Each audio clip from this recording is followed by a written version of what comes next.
Assalamualaikum warahmatullahi wabarakatuh. Perkenalkan, nama saya Jurroh dengan NIM 6122510266 dari Prodi Manajemen kelas RA5.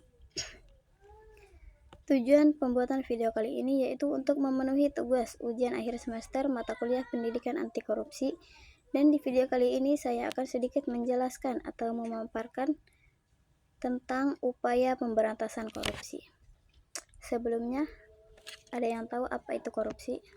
Nah, korupsi adalah penyalahgunaan kekuasaan untuk keuntungan pribadi. Pengaruhnya meliputi kerugian ekonomi, kerusakan lingkungan, dan kehilangan kepercayaan publik yang berdampak buruk pada masyarakat dan pembangunan nasional. Selanjutnya yaitu jenis-jenis korupsi. Yang pertama ada korupsi politik. Apa sih korupsi politik? Korupsi politik terjadi ketika kekuasaan disalahgunakan untuk kepentingan pribadi, mengakibatkan keputusan yang tidak adil dan merugikan masyarakat serta merusak kepercayaan publik terhadap pemerintah. Yang kedua ada korupsi birokrasi. Korupsi birokrasi melibatkan penyalahgunaan kekuasaan dalam administrasi publik yang seringkali menghambat pelayanan masyarakat, menciptakan ketidakadilan, dan meningkatkan biaya yang harus ditanggung oleh warga. Yang ketiga ada korupsi ekonomi. Apa sih korupsi ekonomi?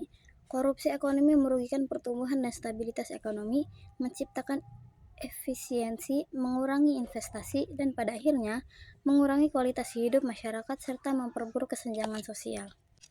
Nah, apa sih upaya-upaya pemberantasan korupsi? Yang pertama ada pendidikan anti korupsi. Pendidikan anti korupsi mengajarkan nilai-nilai integritas dan kejujuran kepada generasi muda. Yang selanjutnya yaitu transformasi layanan publik digital. Layanan publik digital mengurangi interaksi langsung, meminimalkan risiko korupsi dalam pelayanan. Dan yang terakhir yaitu penegakan hukum yang tegas. Penegakan hukum yang tegas mengharuskan tindakan hukum yang adil terhadap pelanggar untuk mencegah korupsi.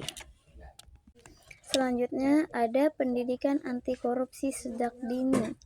Pendidikan anti korupsi sejak bertujuan menanamkan nilai-nilai integritas kepada generasi muda.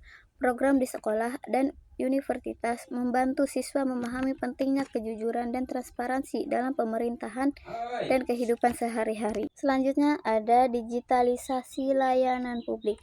Digitalisasi layanan publik mempermudah akses masyarakat ke pemerintah, mengurangi resiko interaksi langsung yang dapat memunculkan korupsi, serta meningkatkan transparansi dan akuntabilitas dalam pelayanan publik di Indonesia.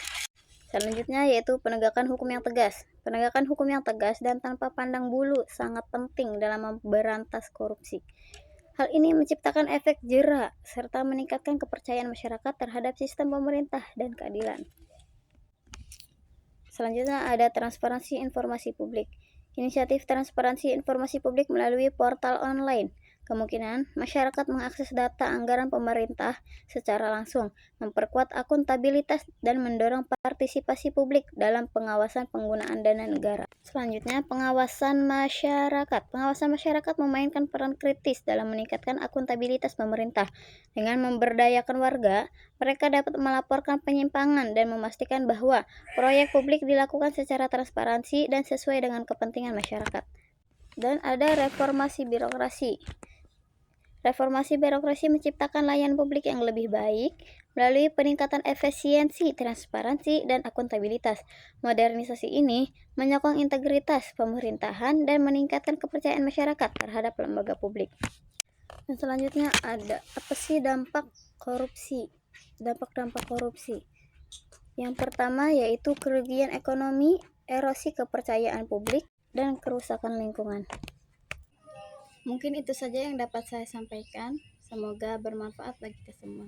Kurang lebihnya saya mohon maaf. Wallahul muwaffiq ila aqwamit thoriq. Wassalamualaikum warahmatullahi wabarakatuh. Yang waras, that's simple. Yang waras.